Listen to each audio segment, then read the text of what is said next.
The complaints over outrageous estimated billing and slow pace of metering have been loud and unending since the privatization of Nigerian power sector. In 2013, the Nigerian Regulatory Commission (NEC) introduced a regulation called CAPME, Credited Advance Payment for Metering Implementation. This regulation was to ensure that about 7.47 million unmetered customers had access to prepaid meters. The CAPME was a process by which the regulator shifted the financing to consumers, what you can call today crowdsourcing. Industry players have always emphasized that metering customers is the first step towards ensuring fairness for all parties involved. The consumers will pay for only what they consume, and the distribution company will get paid for exact service rendered.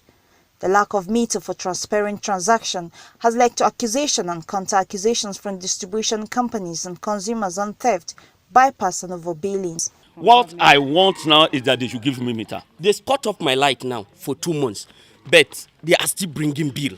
Public servants, civil servants go into electricity theft, cleaning of our meters, by doing bypasses.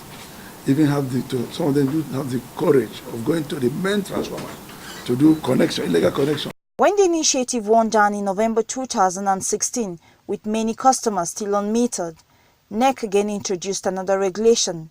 This time, the distribution companies had to give way to the 87 licensed firms called meter asset providers. The DISCOs have until August 1, 2018 to engage any of the meter providers so consumers can get meters. It's a form of deregulation. They now have access to different places they can purchase the meter themselves, get it installed, and then basically pay their tariffs and other services charges. We've gotten to a point that without this policy, the snail-based approach or investment in the metering scheme by the DISCO will not have taken us anywhere. According to the regulation, the distribution licensee and the meter provider shall enter an agreement which shall provide for the number of meters to be installed and the recovery of the cost plus returns spread across a period of 10 years. In essence, NEC has reintroduced service charges for the consumer who cannot afford to pay upfront. What is most important and the most crucial part of it is implementation. That's why I need, for now officially, we are not commenting on it.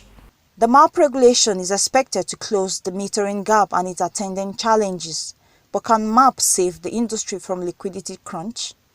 Again, 7 DISCOs failed to remit January payments for 2018.